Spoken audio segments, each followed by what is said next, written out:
ချိန်မှာဆိုအမြဲလိုပါပဲဒီတစ်ခါနဲ့သေးအောင်လို့ဘဝဟောင်းဆုံးမြဲအသေးချစဉ်းစားကြည့်တော့ဘဝမျက်နှာဘာမှမပြောင်းလဲနေ့သေးတွေသာလီလီပြောင်းလဲခဲ့တယ်ဝါရဲ့တန်ရာတွေကိုမေးရင်ခွင်ကဒါရဆွေတော့ဖို့ခွင့်ပြုလိုက်ပါ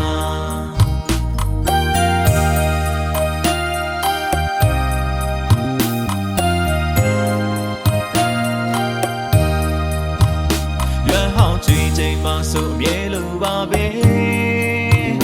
ဒီတစ်ခါနဲ့သေးအောင်လို့ဘဝဟောင်းဆုံးမြဲအနေချစဉ်းစားကြည့်တော့ဘဝမျက်နှာဘာမှမပြောင်းလဲနဲ့သေးတွေ